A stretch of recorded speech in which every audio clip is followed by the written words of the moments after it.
Yes, there's a TV set on number 5. It's in the front room. And they're watching Colombo. If you don't have a TV license, it won't take us long to find you.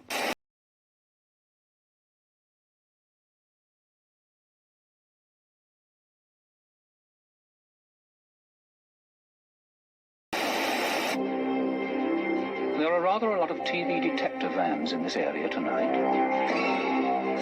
New, more powerful vans. If you don't have a license, they'll know just where to look for you. And when you're caught, you can now be fined up to £400.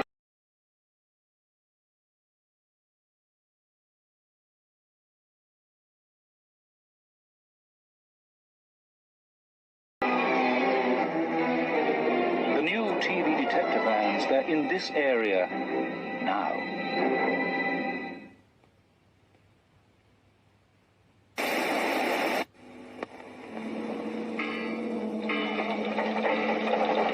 If you're watching TV without a license, the net is closing in.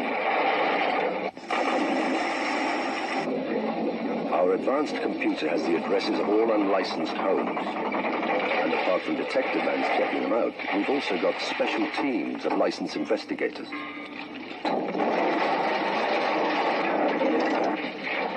Last year, more people than ever before were caught and risked fines of up to £400. Get a TV license before we haul you in.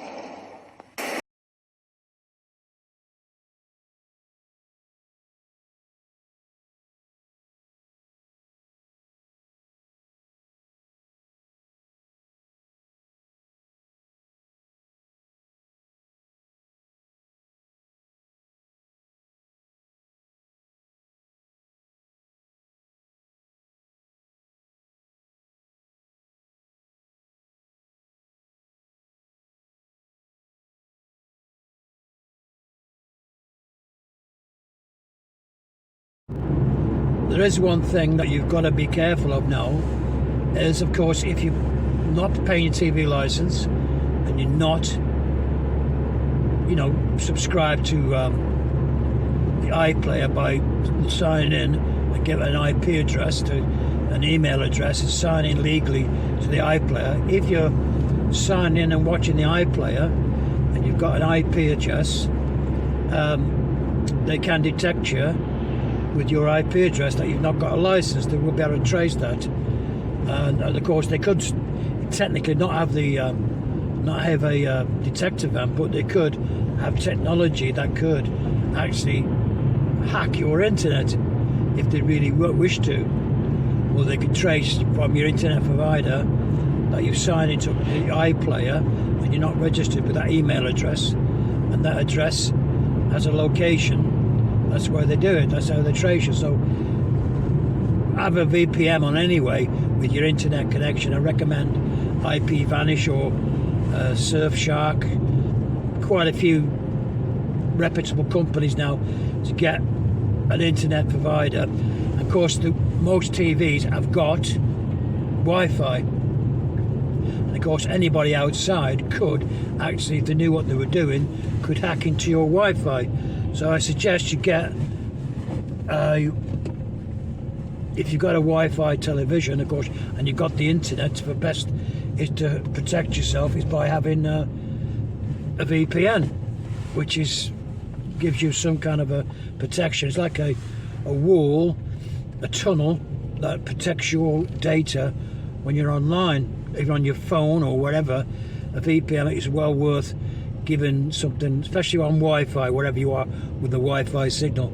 If I'm in a restaurant somewhere and I'm on the phone, your Wi-Fi signal could be picked up with somebody else and stuff like that. So I would definitely get yourself a VPN on your phone, and as well as your home TV and whatever, in your house. As for the putty vans, the detector vans, that was just a scam. a really good scam by the BBC many years ago, in the 80s, 70s and 80s, maybe started from the 60s, 70s.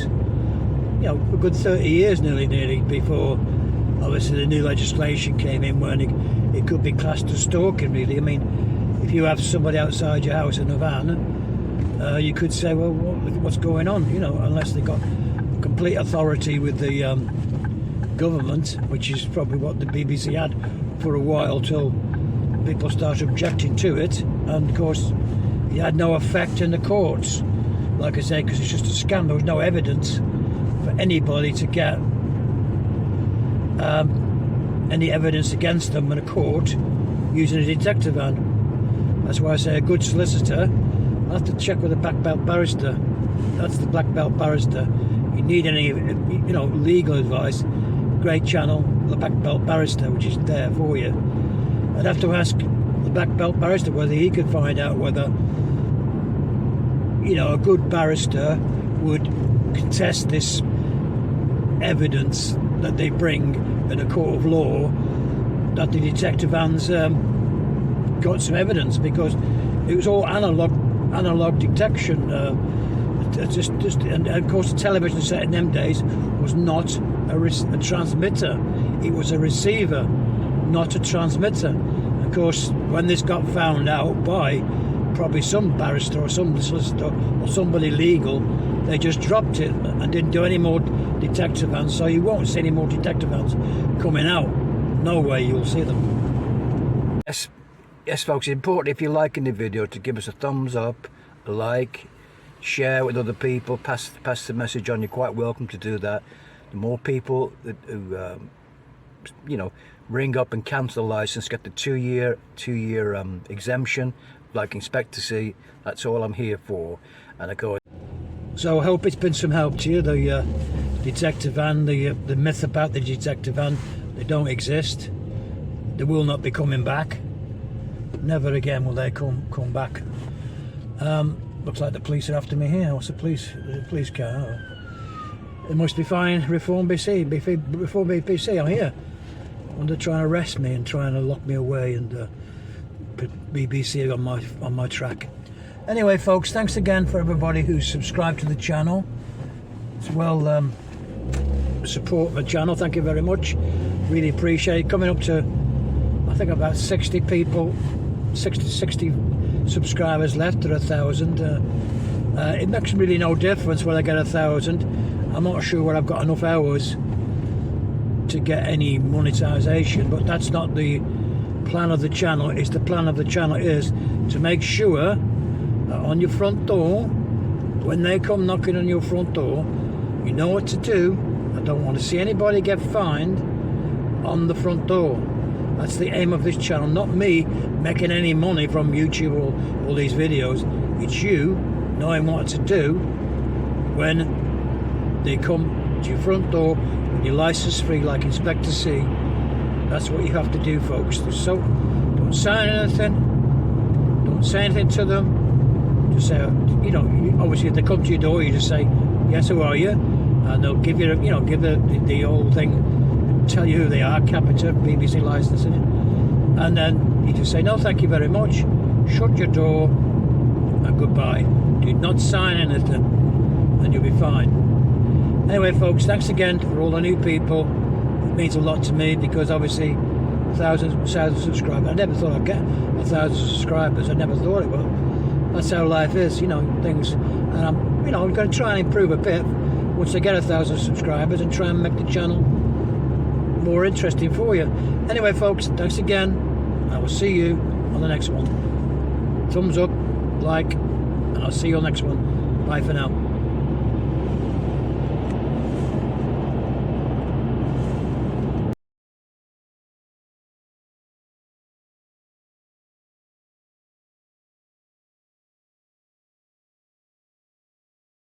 The diagnosis for Cato is not looking good.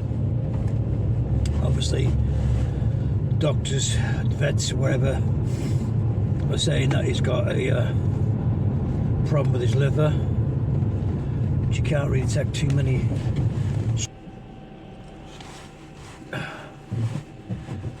he's got problems with his liver.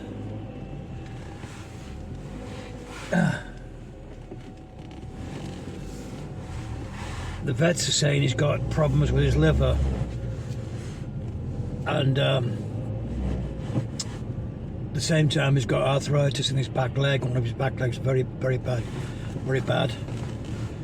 and unfortunately there's not a lot I can do apart from injections, which are £40 a month, something like that.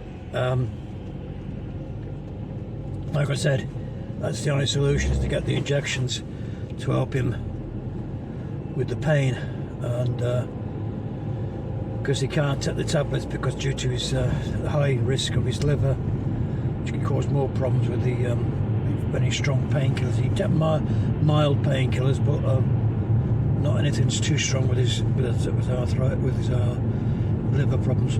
It's only today my mother deteriorating quite fast. Like I said, looked forward to seeing Kato for a couple of hours, loved him to bits, and of course I couldn't explain to her today that he has a medical problem with his back leg, and they're going to try and get a special bandage for him to help him support the leg. He can't do any good walks, 10 to 15 minutes at the most at any one time. If I go on the park with him, I've got to be very careful he doesn't overdo it, otherwise he'll activate his muscle, and it will give him a lot of pain. And of course it needs more injections, which is £40 a go, so it's quite dear. Once the better weather comes, I will be taking Kato out a lot more. Obviously, if he's only got, well, next month is going to be 77 years old. I have to take him out for small walks, 15 minutes maybe, small walks, nothing too big, and unless the leg improves, but the vets say that there's not much they can do unless the support might let him live a bit longer with the support, unless he gets the operation, of course. Don't want to give him 12 to 2 years on the leg. It's deteriorating quite fast, nothing they can do. So this year it's going to be a pretty hard year if we do lose him, and Kato may have to be put down, I don't know. The last thing you want to do to a dog is, when he gets bad, is put the dog down. I've been through it once and it's not nice, and it takes you years to get over it, and so I don't really fancy doing it, but there comes a time when you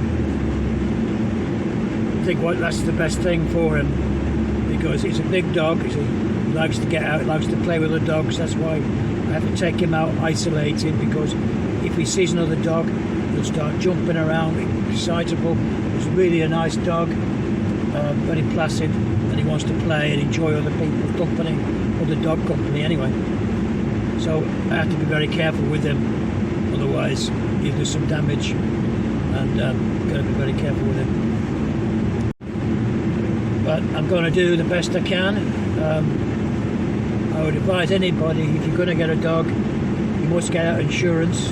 Think of the cost, think of how you're going to look after the dog, train the dog, stuff like this. I mean, the insurance policy on this dog, since he was a pup, I think it's about £40, between £40 and £50 a month, for a reasonably good policy. He's had £18,000 spent on him in vets, bills and stuff.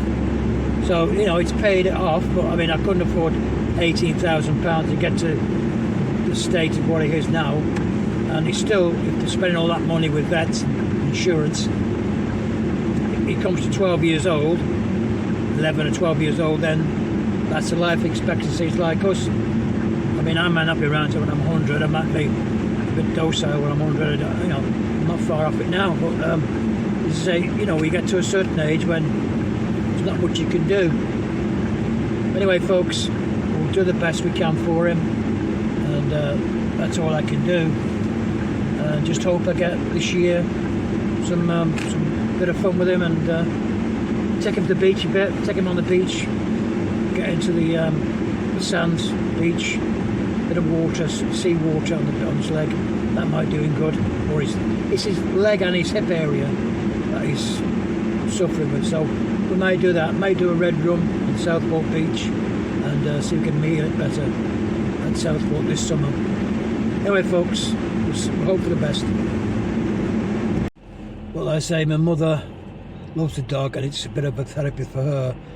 Although she's, you know, she can't really sort of, she's still with us. She's not losing a complete mind yet, but she keeps in and out of things, so it's difficult. And the dog obviously helps give us some comfort. But whether it's going to be there in 6 months' time, I don't know. I have to make an assessment with the vets, what they're going to do with him, what the best option is for him. We don't know. Keep it going as long as we can, and as long as he's not in too much pain, we'll take it day by day. Day by day. That's how we're going to have to work it, day by day with him.